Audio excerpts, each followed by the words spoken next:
이사야서 43장 18절에서 21절까지 말씀.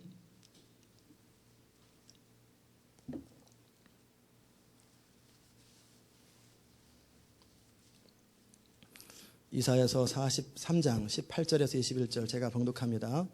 너희는 이전 일을 기억하지 말며 옛적 일을 생각하지 말라. 보라, 내가 새 일을 행하리니 이제 나타낼 것이라. 너희가 그것을 알지 못하겠느냐. 정령이 내가 광야의 길과 사막의 강을 내리니 장차 들짐승 곧 시랑과 및 타조도 나를 존경할 것은 내가 광야의 물들을 사막의 강들을 내어 내 백성 나의 택한 자로 마시게 할 것임이니라. 이 백성은 내가 나를 위하여 지었나니 나의 찬송을 부르게 하려 함이니라. 아멘. 자리에 앉겠습니다. 사랑하는 하나님, 오늘도 주의 말씀이 선포될 때 하나님의 기름 부음을 따라 주의 뜻을 따라 선포되게 하소서. 이 말씀이 전국 미국 전역에 퍼져가는데 그 지역이 바뀌고 역사가 바뀌는 말씀이 되게 하여 주시옵소서. 예수님의 이름으로 기도드리옵나이다. 아멘. 오늘은 교회를 향한 하나님의 영광스러운 부르심이라고 하는 제목으로 말씀을 함께 나누겠습니다. 교회를 향한 하나님의 영광스러운 부르심. 여러분은 교회에 대한 어떤 그림을 가지고 계십니까? 교회가 뭔가? 여러분은 이 교회의 힘과 미국 정부의 힘하고 어느 게 더 센 것 같습니까? 세상을 바꾸는데. 여러분은 이 세상에서 어떤 정도의 영향력을 교회가, 성도가 갖고 있다고 생각하십니까? 세상의 관점에 보면은 교회는 하나의 종교, 하나의 문화, one of them. 그럼 별거 아닙니다. 세상 관점은. 종교도 바꾸는 건데 불교 했다, 유교 했다, 기독교 했다가 또 마음에 안 들어 이슬람 했다가 또 아니면 무종교 했다가 그냥 하나의 종교니까 라고 생각한다면 그 사람은 그 교회를 향한 부르심이 뭔지를 몰라요. 제가 대통령이 되려고 그랬어요. 제 안에 그 부르심이 있어요. 타고나게 하나님은 그 사람의 천성적인 어떤 특성을 통해 일하시거든요. 전 대통령 되고 싶었어요. 이유는 세상을 뒤집으려고. 그런데 제가 왜 대통령 안 했는지 아세요? 아직도 나이는 괜찮습니다. 저 80 넘지 않았어요. 아직도 하려면 할 수 있어요. 하나님이 세우고자 하면 세우실 수 있지 않겠어요? 어느 날 갑자기 아무도 모르는 사람이 붕 떠가지고 변화가 대통령 나오고 막 그러잖아요. 어느 날 갑자기 하나님께서 역사에 등장시키려면 다윗처럼 골리앗 한번 딱 이기고 나라 문제 하나 해결하면 바로 대통령 돼요. 그리고 미리 보이지 않는 곳에서 요셉처럼 다 갖춰져 가지고 어느 날 총리 되면 되는 거예요. 그런데 왜 제가 그만뒀냐면 실력이 없어서 그만둔 게 아니고 없기도 하지만 더 중요한 거는 뭐냐면 제가 중요한 전환점이 있었어요. 하나님께서 저를 목회자로 부르신 것도 있지만 저는 또 부른다고 또 가지도 않거든요. 하나님이 불러도 저는 안 가는 스타일이에요. 지금은 이제 시키는 대로 합니다. 그러나 저는 하나님이 불러도 안 가요. 누가 불러도 안 갑니다. 대통령이 와서 제 멱살을 잡고 가자고 해도 저는 안 가는 스타일이에요. 차라리 죽으면 죽었지. 정말 그렇습니다. 군대에서 제가 제대할 때까지 의다 맞았습니다. 이유 한 가지 때문에. 김석이라고 하는 고참 근육 멋있다고 그 말 안 해가지고 제대할 때까지, 기절할 때까지 맞았습니다. 그 제대할 때까지 그 별것도 아닌데 말하면 되는데 저는 아닌가 죽어도 아니거든요. 그러니까 제대할 때까지 맞았어요. 그래서 저를 꼴통이라고 그럽니다. 외통수예요. 한 번 아니면 죽어도 아닌 거예요. 그런데 제가 마음을 바꾸기 위해는 이유가 있었어요. 하나님께서 그냥 어느 날 부르셔도 이런 식으로 하나님 역사 안 하세요. 하나님은 굉장히 인격적인 분이세요. 그 사람의 스타일대로 부르셔요. 부르셔도 그냥 부르지 않아요. 스타일대로 부르세요. 저를 변화시키는 놀라운 책이 한 권 있어요. 위대한 경건서적도 아니고 서울대학교 장정길 교수가 쓴 정책학 원론. 그 책 여백에 나와 있는 조그만 10줄밖에 안 되는 그 문장이 저를 바꿔버렸어요. 제가 공부할 적에 그 책을 읽었는데 저는 대통령 되면 세상이 바뀌는 줄 알았어요. 그리고 미국의 대통령 되면 전 세계를 움직일 줄 알았어요. 그러니까 한번 해볼 만 하잖아요. 요즘 오바마 대통령이 머리 하얘지는 거 여러분 보셨어요? 얼마나 힘들면 머리 하얘지고 얼굴 팍 늙었잖아요. 쉬운 일은 아니에요. 근데 거기 뭐라고 써 있느냐면 집행을 다룰 적에 대통령이 아무런 제한 없이 아무런 막힘 없이 할 수 있는 게 뭔가 없다. 그런데 할 수 있는 게 하나 있다. 백악관에 나무 가지치기는 할 수 있다. 그 말이 썩 써 있는 거예요. 의사결정을 하는 과정 속에서 사람들이 다 하고 집행하는 과정 속에서도 사람들이 다 바꾸고 결국은 대통령 뜻대로 되는 게 아무것도 없다라는 거예요. 대통령 뜻대로 될 수 있는 유일한 한 가지는 백악관에서 썩은 나무 가지치기는 대통령 뜻대로 된대요. 왜? 거기 사니까. 그거 외에는 아무것도 뜻대로 안 된대요. 그러는 순간에 제 마음에서 그럴 바에 뭐하러 하냐. 그럴 바에 대통령은 뭐하러 하냐. 세상을 뒤집어지 세상을 못 바꿀 바에요. 그러다가 제가 예수를 만났어요. 모태신앙으로 다녔던 제 인생에 예수를 만나면서 놀라운 체험을 했어요. 저는 조직폭력배 있지요. 조폭이라고 있어요. 깡패, 갱들. 그 리더십이 어느 정도 있었어요. 조폭은 아니었는데 제가 오야붕처럼 그 인생을 다 책임져줘요. 그러면 걔는 나한테 충성을 다해요. 그런 리더십이 있었는데 그래서 저를 꼬붕처럼 따라다니는 애들이 많이 있었어요. 군대 제대하면 10명이 막 졸졸 따라다녀요. 시키는 대로 하고. 그런데 인생은 안 바뀌어. 그런데 언제 제가 비밀을 알았냐면 예수님을 제가 인격적으로 만나고 정말 하나님의 은혜 가운데 변화된 후에 제가 중심으로 간절한 사람들을 변화시키고 사람들을 사랑하고 사람들을 아끼고 그들을 위해서 충성을 다하고 최선을 다해 그들의 인생을 책임지고 그럴 마음도 없이 단순히 복음만을 전했어요. 정확하게 죄를 지적하고 정확하게 복음을 전하고 정확하게 십자가를 전하니까 사람들이 다 바뀌어버리더라는 거예요. 제가 고시 공부하면서 희한했어요. 제가 복음을 듣고 알고 은혜를 알고 나서 시골교회 청년들한테 복음을 전했어요. 십자가의 복음을 전했어요. 하나님의 은혜를 전하고 당신들 죄인이라는 걸 전하고 그렇게 살면 망한다고 전하고 한심한 놈이라고 막 말하고 깡패처럼 막 말을 했어요. 그러면서도 은혜를 선포했어요. 그랬더니 애들이 다 바뀌는 거예요. 그러더니 10명이 모이더니 20명이 모이더니 50명이 모이더니 시골인데 70명이 모이더니 그 애들 가운데 캠퍼스로 와달라고 그러더니 거의 5명이 시작되니 10명이 되더니 그 다음 주는 20명이 되더니 그 다음 주는 100명이 돼요. 나중에 전교생이 250명인데 200명 가까이 주교로 돌아와요. 야, 희한하다. 나는 애정도 없는데 그 정도의 그 사람의 인생을 막 안타깝게 사랑하고 이것도 없는데 복음만 가감없이 선포했더니 그리고 죄인이라고 정확하게 말하고 그러게 은혜가 필요하다고 하나님이 당신을 사랑한다고 그 말했더니 다 바뀌어버리더라고요. 그러면서 그들이 하는 고백이 뭐냐면 내 인생은 선생님 만나서 바뀌었어요. 그거를 체험하는 동시에 대통령이 아무것도 할 수 없다는 걸 알고 가지치기밖에 못한다는 얘기를 알고 그럼 선택해야 되잖아요. 그러면서 하나님의 은혜가 제 안에 임하면서 평신도 사역자가 돼야 되겠다. 여전히 꿈은 포기하고 않고. 그러나 대통령은 바쁘니까 하지 말고 그냥 목회자는 하기 싫고. 그런데 하나님이 저를 목회자로 부르셨어요. 그럴 때 제 평신도 사역자가 꿈이었는데 그 꿈은 뭐냐면 야, 이 복음이 세상을 바꾸는구나. 권력이 세상을 바꾸는 게 아니고 제도가 세상을 바꾸는 게 아니고 이 복음이 세상을 바꾸고 하나님의 말씀이 세상을 바꾸고 가감없이 선포된 그 말씀이 사람들이 앉아서 들으면 청년들이 그래요. 지옥 같아요. 그런데 거듭나고 변화되고 나면 그 자리가 천국 같아요. 이 지옥과 천국을 그냥 변화되기 싫어하는 사람들은 그 자리가 지옥이에요. 지옥. 너무너무 지옥 같은 거예요. 50분 동안 그때도 50분이었는데 꼼짝없이 못 가게 만들고 문 닫아놓고 그냥 거기서 막 쏟아대니까 만약에 가면 다음에 오지 말라고 해요. 나갈 사람 다음에 절대 오지 마. 안 받는다. 이렇게 말해버리니까 나가지도 못하고 그 안에서 그냥 막 복음을 쏟아대는 거예요.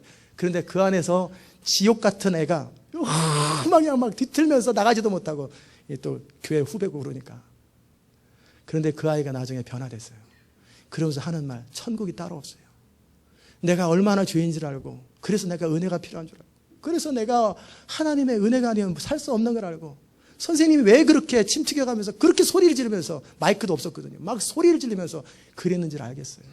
왜 때로는 소리 지르다가 때로는 울다가 막 그랬는지를 알겠어요. 그러면서 그 100명이 다 바뀌어버려요. 다 헌신해버려요. 캠퍼스에 150명이 학교 전체가 소용돌이 날린 거예요. 모두가 제자훈련하고 모두가 바이블 스터디하고 모두가 기도하고 그러니까 정말 그런 역사들이 일어나요. 야, 복음이 세상을 바꾸는구나. 그럴 바에 내가 복음 전하는 자가 되지. 뭐하러 대통령 하냐. 어차피 세상 바꾸려고 하는 건데. 그래서 제가 복음 전하려고 평신도 하려고 그랬더니 목회자로 저를 부르셨어요. 그러자 제 마음속에 왜 저를 목회자로 부르십니까? 너 혼자 가지고는 안 된다. 네가 많은 평신도 지도자를 세워라. 그래서 그들로 세상을 바꾸게 하라. 너 혼자만 바꾸지 말고 너 혼자 이리 뛰고 해도 세상을 막히니까 많은 사람을 세워서 그들로 세상을 바뀌게 해라. 너도 바꾸고 그들도 바꾸게 해라. 여러분 이해되셨습니까?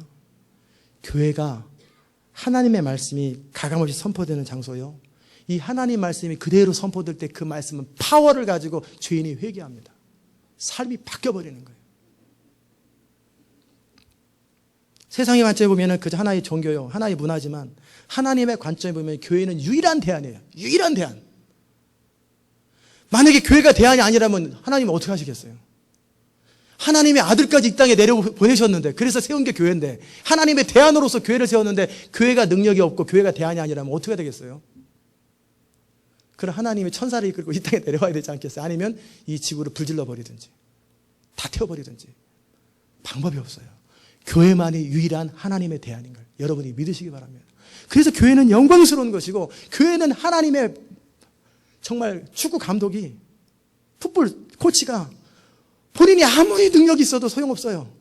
나이가 들어서 코치면은 선수들을 통해서 할 수밖에 없거든요. 그러니까 하나님이 아무리 전능하셔도 교회를 통해서 할 수밖에 없어요. 믿는 자를 통해 할 수밖에 없어요. 그렇기 때문에 교회는 하나님의 대안이에요. 교회가 하나님의 대안이에요. 교회는 영적 이스라엘과 같아요.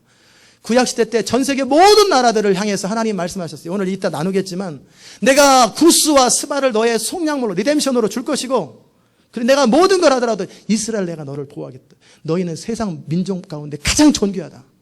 너희는 세상 모든 민족 가운데 가장 존귀하다. 이스라엘이. 그 이유는 하나님의 대안이기 때문에 그러는 거예요. 세상을 구원할 하나님의 대안이 이스라엘이었기 때문에 그래요.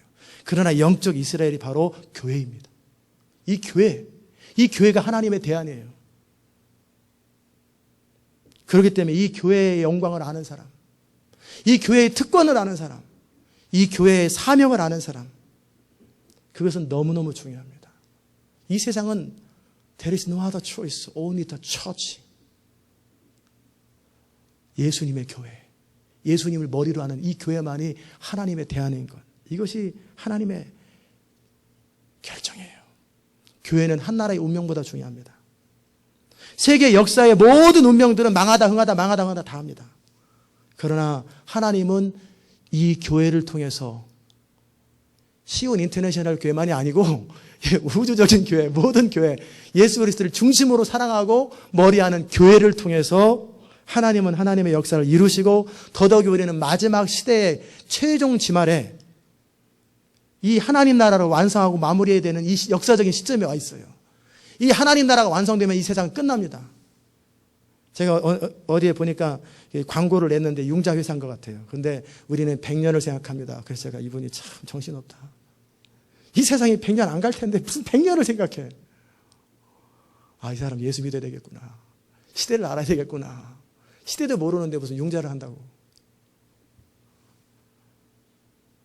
그런 생각을 잠깐 혼자 해봤어요. 누군지는 모르겠어요. 남자였는데. 이 시대는 이제 곧 마지막으로 시달아요. 미 전도 종족에 복음이 전해지고, 그것을 위해서 도시를 일으키고, 그래서 전 세계 선교단체 모든 교회들이 하나가 되어서 성령 안에서 한번 마지막 외치고 부흥이 일어나면 끝인 거예요. 그럼 주님이 오시는 거예요. 여러분 가운데 장가를 대부분 가시겠지만 못 갈 수도 있어요. 실력이 없어서가 아니라 주님이 빨리 오셔서 그럴 수도 있단 말이에요. Nobody know. 지금 전 세계 인구는 95%가 예수를 믿지 않습니다. 너무나 많죠. 95%가 예수를 안 믿어요. 이 사람 믿어야 돼요. 그런데 재밌는 것은 이 95%, 전 세계 100% 인구 가운데 예수님에 대해서 모르는 사람들은 극히 드물어요. 다 알아요. 근데 안 믿는 거예요. 미국에서 예수님 모르는 사람이 어디 있어요? 웬만하면 예수님 다 알지. 한국에서 예수님을 적어도 28번 평균 들어봤대요. 모든 사람들이. 중국 맨날 처형하고 맨날 이렇게 하는 거 보고 뭐 나는 예수님이 좋아요 그러면서 죽는 모습 보면서 도대체 예수님이 누굴까 궁금하지 않겠어요? 이슬람에서 가끔씩 숙청하는 거, 예수님 믿는다고 숙청하는 거, 그거 보면 전 세계 대부분의 사람들은 예수를 알아요. 저 아마존 구석에, 아프리카 구석에, 이슬람 저 시골 벽지에 아직 한 번도 들어본 적이 없는 사람이 있기는 해요. 그들 말고는 누구든지 다 예수를 알고 있어요. 그러나 믿지 않아요. 그러게 우리는 해야 될 일이 두 가지입니다. 하나는 믿지 않는 자들에게 예수를 믿게 소개하는 것, 그들에게 기회를 주는 것. 두 번째는 믿지 않는 자들, 알지만 거절하는 그 사람들에게 하나님의 쓴맛을 좀 보여줘야 돼요. 쓴맛이 뭡니까? 하나님의 권능이 무엇인지, 너네들이 가지고 있는 체계나 너네들이 가지고 있는 이데올로기나 너네들이 가지고 있는 종교나 너네들이 가지고 있는 능력이 아무것도 아닌, 바알과 아세라가 아무것도 아니고 바로의 권세가 아무것도 아닌 것, 하나님 앞에 무릎 꿇게 만들어버려야 돼요. 그래서 아무 소리 못하게 입 다물게 만들고 모든 백성들과 군왕들이 입 다물고 하나님의 아들 예수 그리스도 앞에 무릎 꿇게 만드는 거예요. 그러면 그들은 찍소리 못하고 이 시대의 흐름 앞에 전부 다 항복하게 돼 있어요. 이게 바로 이 일들을 감당할 것이 마지막 시대 때 교회, 21세기 교회의 사명입니다. 오늘 본문의 이사야 43장은 하나님께서 우리를 향한 부르심에 대해서 간절히 말해요. 우리는 43장을 딱 보면은 좋은 것만 딱 올라가지고, 너는 내 앞에 존귀한 자다, 내가 너와 함께하리라, 불 가운데 나의 안에 거하라, 그 찬양이잖아요. 물이 너를 침몰쳐, 이것만 딱 받아들이고 할렐루야, 주님이 나를 이렇게 함께 하실 거야. 그러나 본문은 그렇지 않아요. 그 내용을 말하지 않아요. 내가 그렇게 할 것이다, 그러나 조건이 있다. 그 얘기를 오늘 함께 나눌 것입니다. 어떻게 하면 하나님의 생명사계처럼 아무도 해하지 못하는 거예요. 그 사람을 아무도 해하지 못해요. 그 사람을 만약에 해하려고 하면 하나님의 허락이 없이 그 사람을 해하려고 하면 대신 죽어요. 하나님이 철저하게 보호하고 그 사람 망하지도 않아요. 그 사람은 실패하지도 않아요. 실패해도 다시 일어나요. 의인은 7번 넘어져 8번 일어나서 완전하게 대성해버리는 거예요. 에브라함 링컨처럼 실패하다 한 번에 대통령 딱 되잖아요. 의인은 절대 실패하지 않아요. 결국 이기게 돼 있어요. 그럼 누가 그 하나님의 생명사계처럼 보호받느냐. 다윗에 대해서 그 아비가일이 얘기하잖아요. 아비가일이, 당신은 하나님의 생명사계에 있는 그런 존귀한 사람입니다. 그런데 우리 남편 같은, 이런 나발 같은 남자 하나 더 죽여서 뭐합니까? 그냥 똥 밟았다 생각하시고 지렁이 밟았다 생각하시고 그냥 내버려 두지요. 이게 아비가일도 참 희한한 여자예요. 그죠? 자기 남편을 그렇게까지 말을 해야 될까? 그러더니 좀 이따 다윗의 부인이 돼버렸어요. 여러분은 그렇게 하지 마시기 바랍니다. 한 남자를 끝까지 섬기시고 그렇게 하시기를 바라고. 어쨌든 아비가일은 아는 거예요. 뭘 알아요? 다윗은 하나님의 대안이라는 것. 다윗은 하나님의 생명사계 속에 있다라는 것. 다윗을 대적하는 사울왕이 아무리 크고 군대가 아무리 커도 다윗을 못 이긴다라는 걸 알아요. 그러기에 다윗 편을 드는 거예요. 유다의 장로들 가운데, 유다의 지도자들 가운데 그걸 아는 사람들은 다윗하고 늘 관계를 맺어요. 그리고 나중에 그 사람들이 다윗이 왕이 되었을 때 적절하게 벌써 자리를 딱 차지하고 있습니다. 그리고 협조를 딱 합니다. 이 시세를 볼 줄 아는, 이사갈 지파 가운데 시세를 분별하는 자들 가운데 몇 명이 있다고 그러잖아요. 그러면 누가 이 하나님의 대안일 거냐? 누가 이렇게 내가 물 가운데 지나갈지라도 물이 침몰하지 못하고 불 가운데 지날지라도 불이 타지도 아니하고 터미네이터도 아닌데 막 그런 하나님의 특별한 보호, 그 사람이 가는 길에는 항상 승리만이 있을 것이다. 정말 그런 놀라운 인생, 실패해도 실패하지 않아요. 넘어져도 넘어지지 않아요. 또 일어나고 여전히 결국은 그를 향한 사명이 완성할 때까지 그를 하나님의 스페셜 케어하는 그 사람이 누구냐? 그 사람이 누구냐? 내가 너를 보배롭고 존귀하게 여기며 내가 다른 사람들은, 다른 나라들은 멸망을 시켜도 너희는 내가 스페셜 케어하겠다. 두려워 말라. 내가 너와 함께하리라. 이런 하나님의 보호를 받은 사람이 누구냐라는 거예요. 저는 바로 여러분 되시기를, 여러분이 그런 사람 되시기를 주의 이름으로 축원합니다. 이 시온 인터내셔널 교회가 바로 그런 교회가 될 수 있기를 정말 주의 이름으로 축원합니다. 그래야 돼요. 하나님의 대안이, 하나님의 스페셜 케어예요.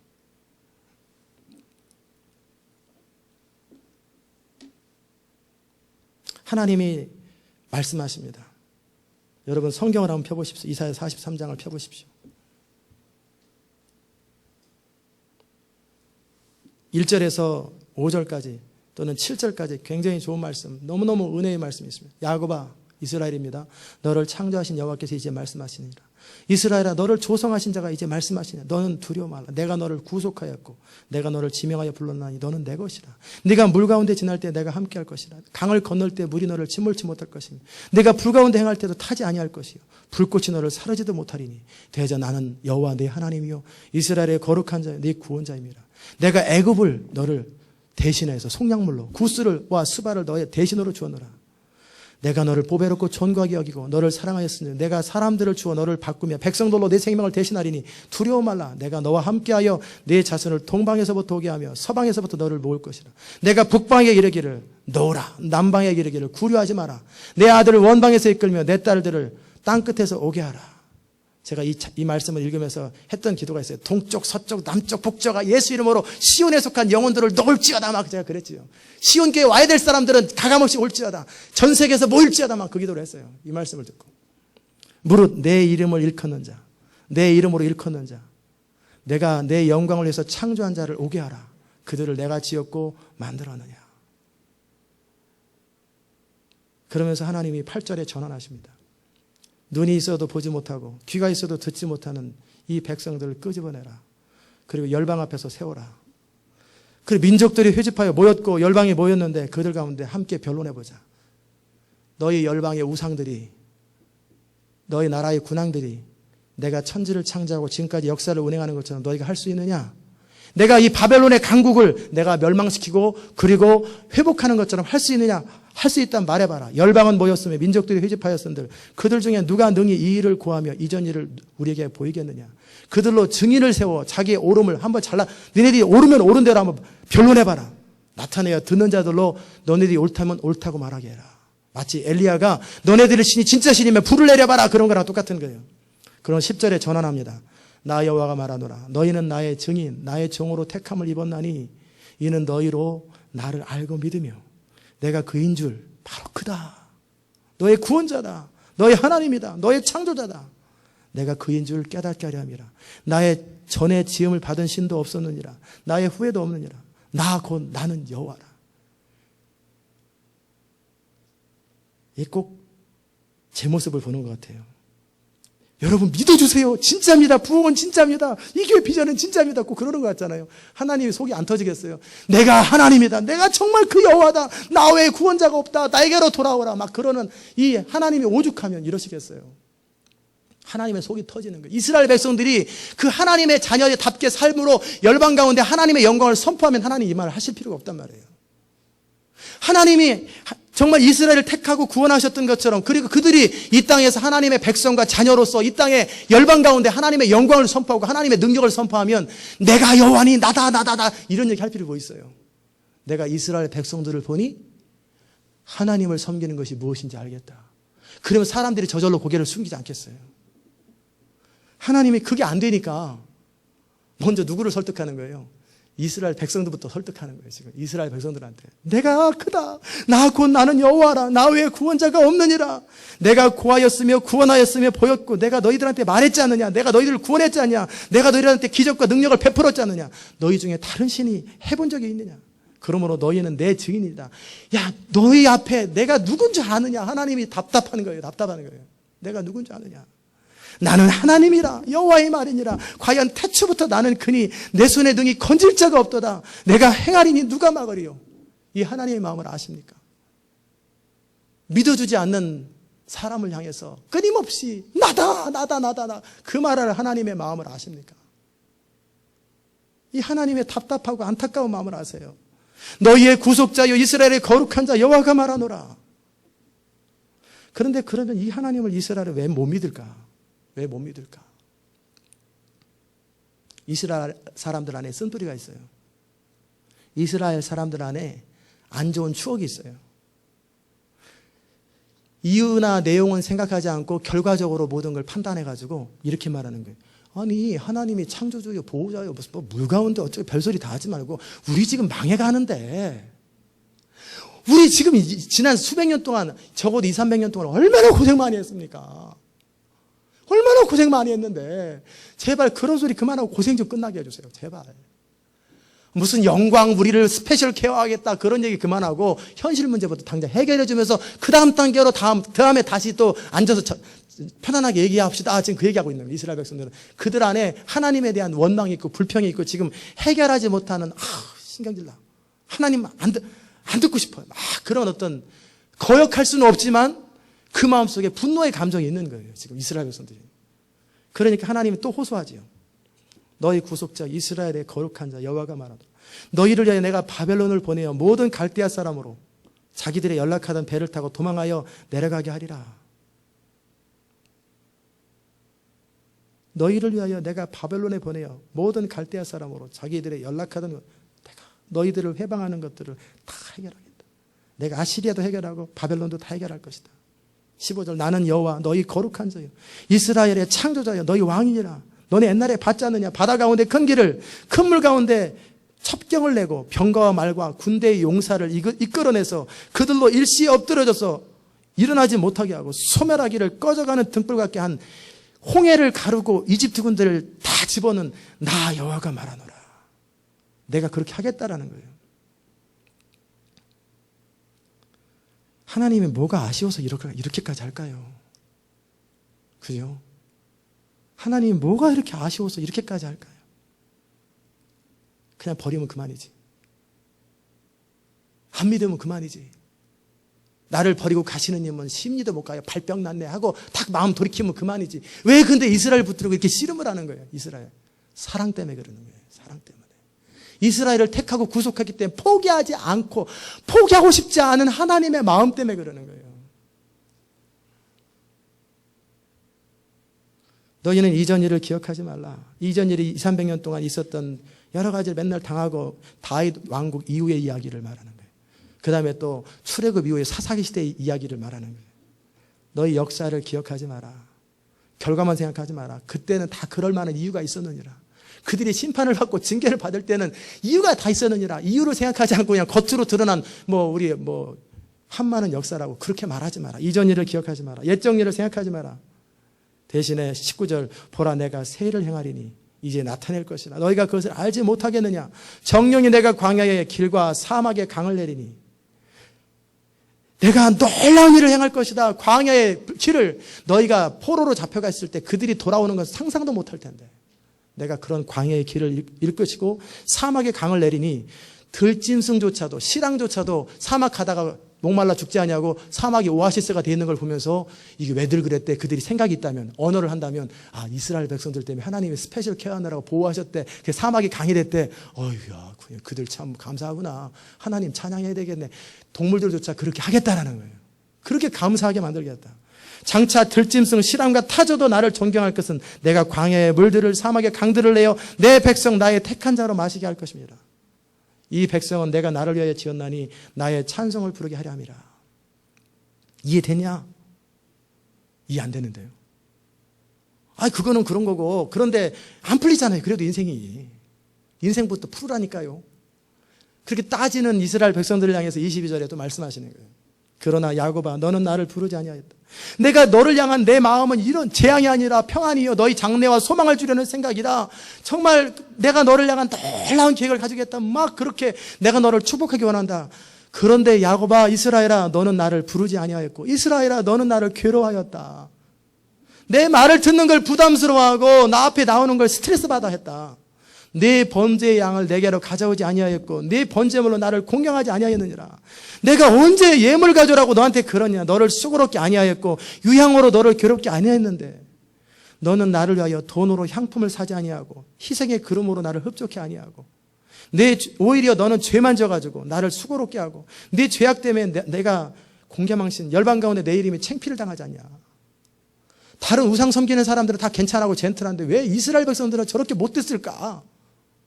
내 열방 가운데 너무너무 창피하지 않냐. 어찌하면 좋겠냐. 지금 하나님이 그러시는 거예요. 그러면서 25절에 말씀하십니다. 나 곧 나는 나를 위하여 내 허물을 도말하는 자니 내 죄를 기억하지 아니하리라. 내가 너희를 용서할 거다. 전제를 말씀하신 내가 너를 용서할 거다. 너는 나로 기억이 나게 하고 서로 변론하자. 너는 네 일을 말하고 나는 내 의를 말하고 너는 네 의를 말하고 함께 따져보자. 너네들이 지금까지 너희 출애굽해서부터 시작해서 지금까지 너희 시조가 범죄하였고 너희를 가르치는 종교 지도자들과 교사들이 다 나를 배역하나니 그러므로 내가 성소의 어른들로 욕을 보게 하며 야곱으로 저주를 입게 하며 이스라엘로 비방거리가 되게 하리라. 내가 잘못했냐? 내가 잘못했냐? 내가 괜히 그러겠냐? 그러는 거예요.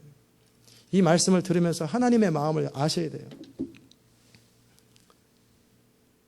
어떻게 해야 됩니까?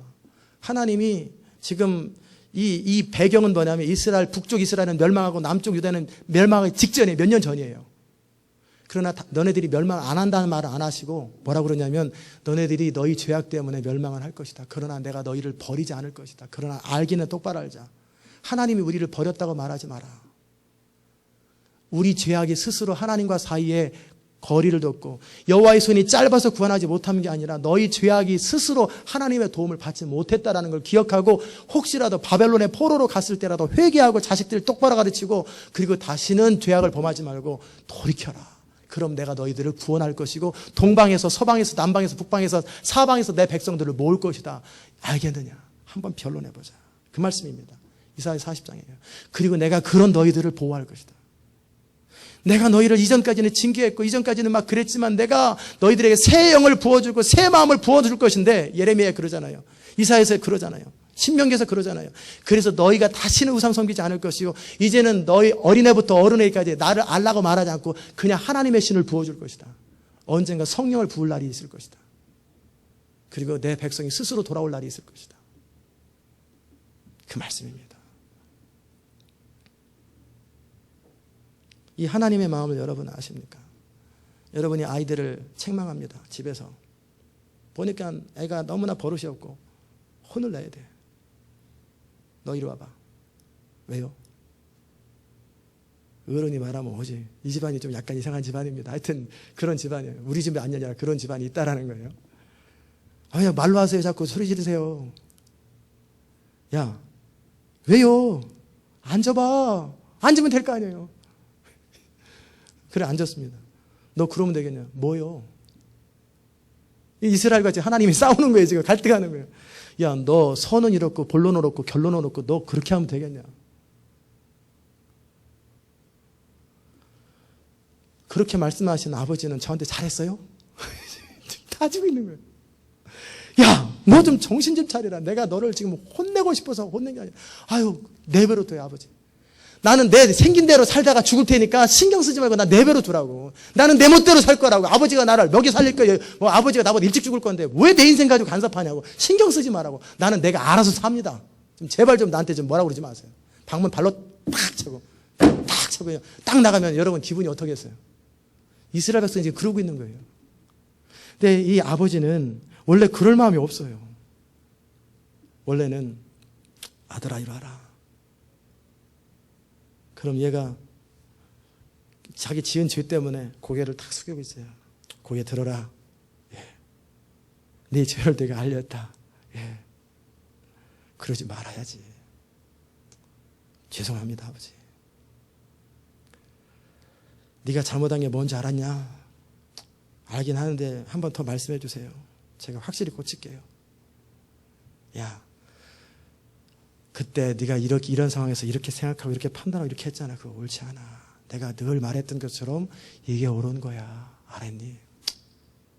아버지 알아요. 그런데 내 안에 죄성이, 내 안에 욕심이 자꾸 그렇게 되네요. 죄송해요, 아버지. 이제 다음에는 잘하고 싶은데 참 힘들어요. 아버지. 죄송합니다, 아버지. 그러면 아버지가 어떡하겠어요? 이 아들. 죽이겠어, 살리겠어요? 이리 와! 이래서 그냥 끌어안고 같이 그냥 통곡하고 울면서 아휴, 내가 너를 사랑한다. 그냥 손 붙잡고 나가지 않겠어요? 그럴 때 찬스를 잡아야 돼. 너 먹고 싶은 게 뭐냐? 괜찮아요, 아빠. 먹고 싶은 거 말해! 아버지는 하나도 화가 안 난 거예요, 지금. 나 먹고 싶은 건요. 자기가 평상시 제일 먹고 싶은 거 다 말하는 거예요, 그때. 그리고 너 갖고 싶은 게 뭐야? 운동화요. 그 다음에 뭐요? 컴퓨터요. 뭐요? 그래. 내가 돈은 없지만 내가 사준다. 해가지고 막 베풀어 주는 거. 이게 뭔지 아십니까? 중심으로 하나님의 백성들이 회개하고 나서 기도하는 기도는 대부분 다 들어요. 통곡하며 하나님 제가 잘못했어요. 눈물 흘리고 나서 그 다음에 에스크하는 거예요. 그러면요. 웬만하면 다 들어져요. 그렇다고 하나님을 이용하진 않더라도 하나님의 마음이 그거예요. 하나님의 마음은 재앙이 아니에요. 짓밟는 게 아니에요. 세상에 인간 아버지도 자식한테 그렇게 하기를 싫어하는데 하물며 하나님 아버지께서 우리보다 더 마음이 선하시고 아름다우신 아버지께서 우리 짓밟겠어요? 그러지 않아요. 저만 같아도 그러더라고요. 어느 날 이 아들이 너무 그냥 잘못해가지고 화가 막 이만큼 났어요, 제가. 그런데 이 화난 상태로 아이를 혼내면은 아이가 박살날 것 같아요. 그래서 제가 뭐 했는지 아세요? 애 엄마 보고 애 데리고 집에 들어가라고 저는 1시간 있다 들어갔어요. 일부러. 2가지 이유 때문에 엄마가 대신 혼내주기를 기다리고, 두 번째는 제 화 풀리기까지 기다렸다가 화 다 정리된 다음에 들어가는 거예요. 그리고 이리 와봐. 그 놈한 목소리로. 이렇게 하고 그 아이를, 그리고 나서도 혼나고 나서 가만히 이렇게 무슨 마치 이렇게 버림받은 자처럼 이러고 있는 애 보면 불쌍하잖아요. 이리 와 임마.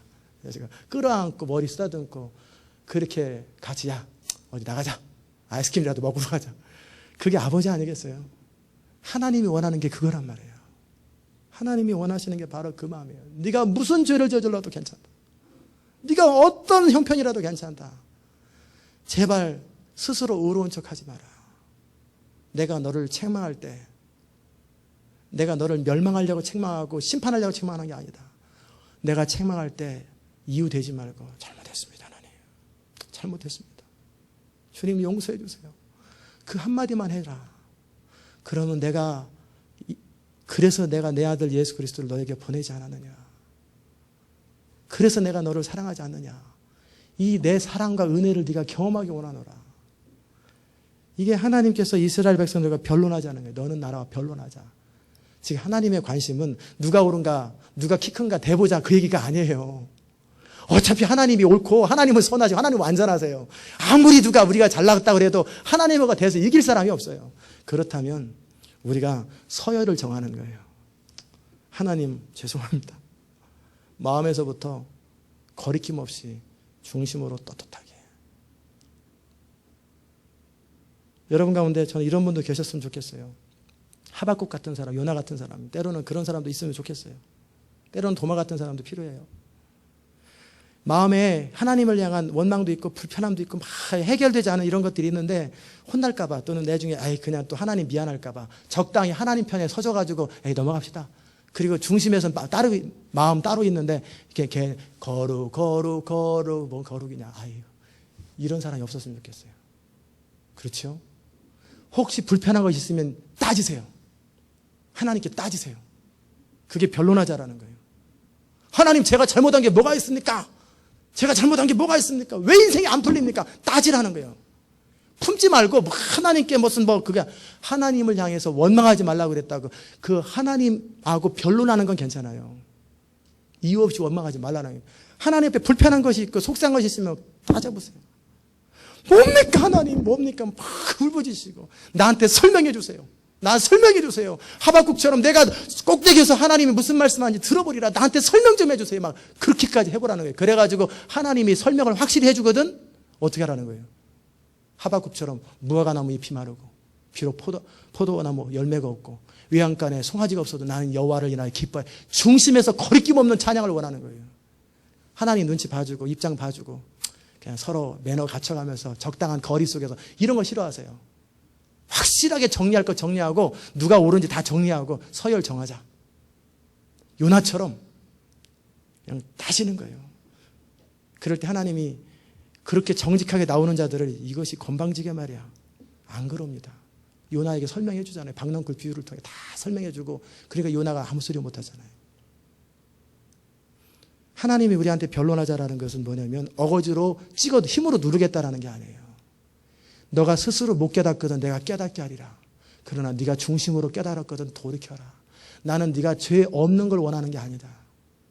네가 죄 안 짓는 걸 원하는 건 아니다. 안 지면 좋겠지만 네가 죄를 지었을 때 회개하는 걸 원하고 죄를 지었을 때 시인하는 걸 원하느라. 그리고 중심으로 돌이키는 걸 원하느라. 그러면 인간은 죄를 짓고 make a mistake 영국 속담에 하나님은 forgive 하잖아요. 인간은 실수하고 죄를 짓는 거예요. 그러나 하나님 앞에 잘못했습니다. 잘못했습니다. 그럴 때 하나님이 용서하시고 자비를 베푸는 거예요. 이 하나님 마음을 아셨습니까? 하나님은 사랑이세요. 하나님은 사랑이세요.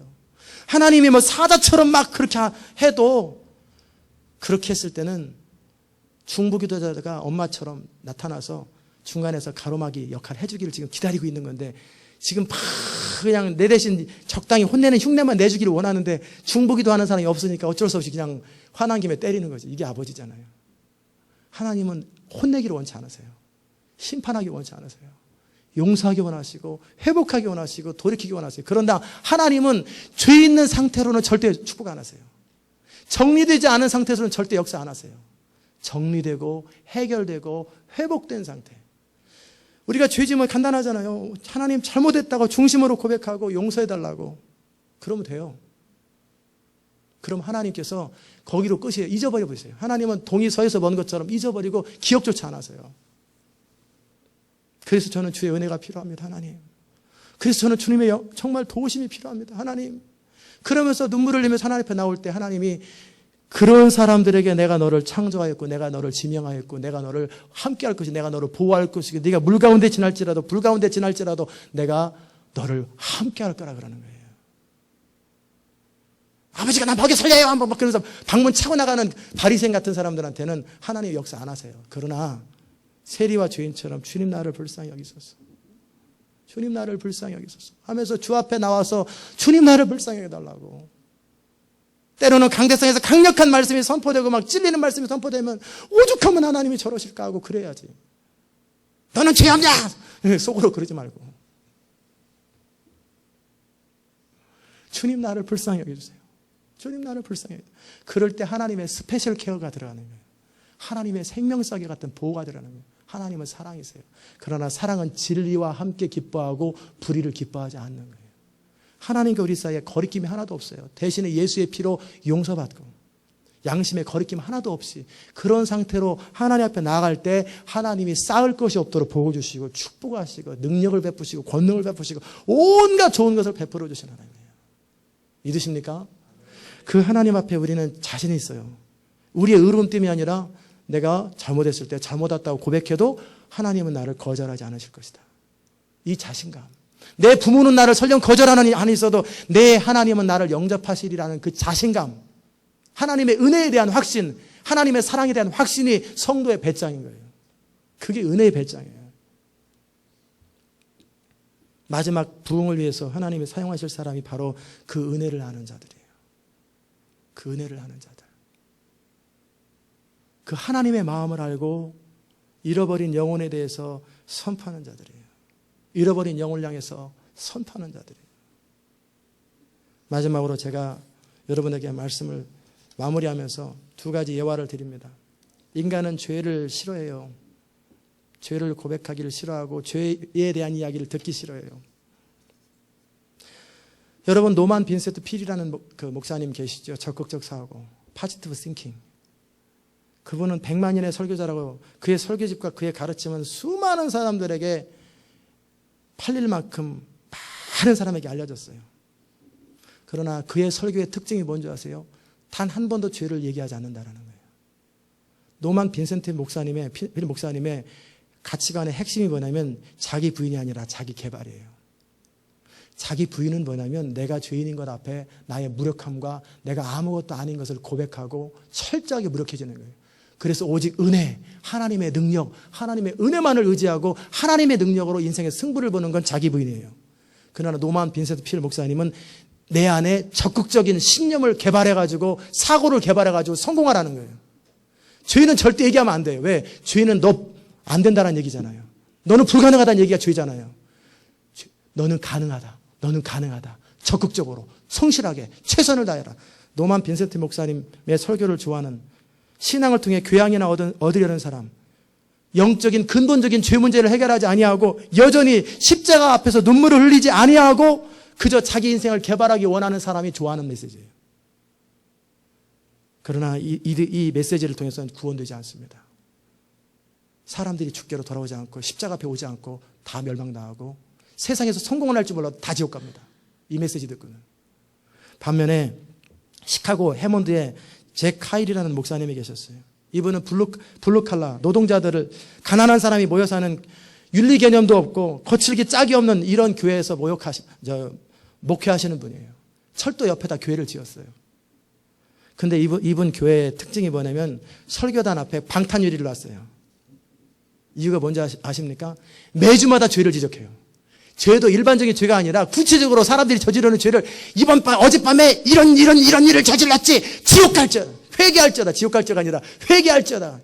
그대로 회개 안 하면 죽는다고 그냥 그대로 공개적으로 드러내는 거예요. 어디서 봤는지 사람들의 리포트를 받았니 죄를 적나라하게 지적하는 거예요. 그러니까 그 죄를 저지른 사람이 회개하긴 싫은데 그 죄를 저지르니까 못 견디는 거야. 뒤튀는 거야. 앉아서 그러다가 한 청년을 총으로 쏴버렸어요.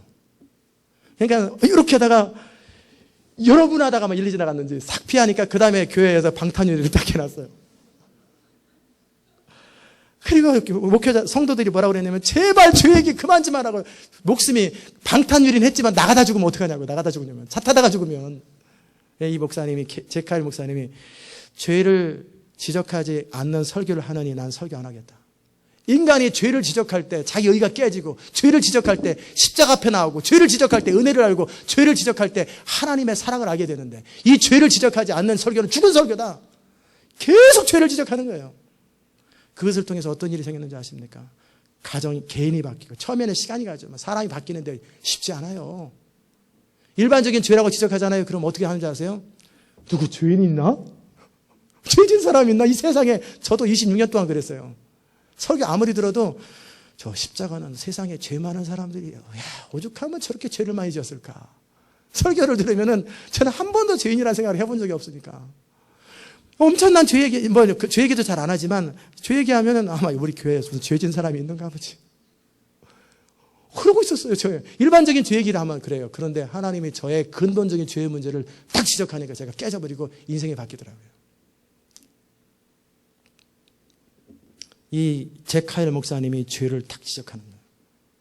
그리고 나서 개인이 변화되기 시작해요. 몸서리치면서 근데 이상하게 알지 못한 힘에서 계속 끌려는 나와요. 근데 버티니 이러면서 그러다가 그냥 탁 가정이 바뀌고 사회가 바뀌고 국가가 바뀌고 교회는 점점 성령의 능력으로 차고 넘치면서 그 교회는 세계에서 가장 큰 주일학교를 가지고 있고요. 주일에는 교회 버스가 120대나 매주 죄만 방탕유리 깨알고 그냥 지적하는데 120대가 교회를 운행해요. 여의도 순복교도 아닌데 시카고에서 그 정도의 대형 교회 사람들이 그 교회를 가보면 어떻게 이렇게 큰 교회가 있을 수 있나. 이게 하나님의 역사예요. 하나님의 역사. 현대인들은 죄를 더욱이 싫어해요. 그러나 이 죄를 지적하지 않으면 우리는 스스로 의로움에 빠져요. 그래서 하나님 앞에 사랑받는 비결, 은혜 받는 비결, 쓰임받는 비결은 다른 거 없어요. 오라 우리가 서로 변론하자. 그래서 그 하나님의 말씀 앞에 주님 나를 불쌍히 여겨주세요. 저도 하나님 앞에 설 때마다 기도할 때마다 하나님 용서해 주세요. 하나님 불쌍히 여겨주세요. 그 기도를 늘 해요. 무능한 자를 불쌍히 여겨주세요.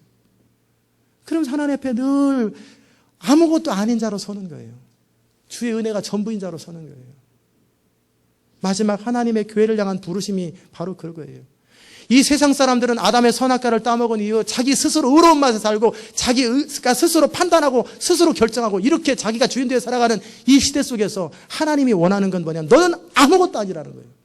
인간을 향해 하나님의 메시지는 너는 아무것도 아니다. You are nothing이다. 너는 nobody다. But in Christ Jesus you are everybody. You are somebody. 예수 안에서 너는 위대한 자가 되는 거예요. 너 스스로는 죄 문제를 해결할 능력도 없고 너는 아무것도 아니라는 걸 가르쳐주고 항복시키는 거예요. 메시지의 핵심은 그거예요. 적극적 사고가 아니라 하나님이 축복한 얘기 아니라 아무것도 아닌 모든 의의를 깨트리고 나는 아무것도 아닙니다. 나의 의의는 이것뿐. 아무것도 아닙니다. 그러나 예수님 때문에 나는 아름다워졌습니다. 나는 주의 이름으로 내 손을 들 것입니다. 나는 주의 이름을 영원토록 찬양할 것입니다. 그러게 내게 능력 주신 자 나는 모든 걸 할 수 있습니다. 적극적 사고가 아니라 은혜 안에서 구원받은 감격과 하나님의 그분의 능력으로 홍해를 가르고 그분의 능력으로 사막을 일으키고 그분의 능력으로 죽은 자를 살리고 그분의 능력으로 사업을 하고 그분의 능력으로 세상을 뒤집어 버리는 거예요. 그럴 때 선악과가 아니라 생명나무 실과를 얻고 그런 말씀과 그런 사람들을 통해서 역사가 바뀌는 거예요. 그게 복음이에요. 그게 복음이에요. 십자가의 복음. 정확하게 죄를 지적하고 적나라하게 지적하고 그러나 은혜를 포장하는 이런 우리를 위해서 주님이 죽으셨습니다. 하나님은 여러분을 사랑하십니다. 그럴 때 사람들이 그 하나님의 품 안에서 안식을 누리고 돌이키고 자유함을 얻고 구원을 얻고 그리고 무능한 자가 힘을 얻고 능력 없는 자가 하나님의 능력으로 세상에서 하나님의 영광을 선포하고 하나님의 능력을 선포하는 거예요. 내 힘으로는 죽어도 깨어도 목회 못할 사람이 주의 능력으로 세계를 움직이고 내 힘으로 죽어도 깨어도 먹고도 못 살 사람이 수천 명의 사람들을 이끌어가는 기업의 회장이 되는 거예요. 내 능력으로 죽어도 깨어도 내 자식 변화 못 시키고 내 부인 행복하게 못했는데 주의 능력으로 가정이 천국이 되는 거예요. 오직 주의 은혜로 오직 주의 능력. 이게 복음이에요. 아멘. 바로 그런 은혜를 아는 사람들을 통해서 이 시대를 바꾸고 역사를 변화시키기 원하는 것. 이게 교회를 향한 영광스러운 부르심이에요. 저는 여러분과 제가 하나님 앞에 정직하게 섬으로 정리할 거 정리하고 용서받을 거 용서받고 그러나 자유한 자로 기뻐하면서 이 세상을 예수 그리스도의 피 묻은 복음과 하나님의 진리의 말씀으로 세상을 정복하는 여러분 되시기를 주의 이름으로 축원합니다. 기도하십시다. 하나님 아버지 은혜를 진심으로 감사합니다. 우리를 향하신 주님의 사랑, 우리를 향한 주의 은혜가 얼마나 크고 놀라운지요. 십자가 안에서 모든 것을 완성하신 주님, 이제는 우리의 어떤 것을 자랑하지 아니하고 나의 연약함과 한계만을 드러내고 오직 예수 안에서 하나님의 은혜와 사랑만을 자랑하며 그 안에서 기뻐하고 그 안에서 춤추며 오직 주의 능력으로 이 땅에서 놀라운 영광을 보기 원합니다. 주님, 이 백성들에게 주의 은혜를 더하여 주옵소서. 예수님의 이름으로 기도드리옵나이다. 아멘. 다 잘 일어나셔서 우리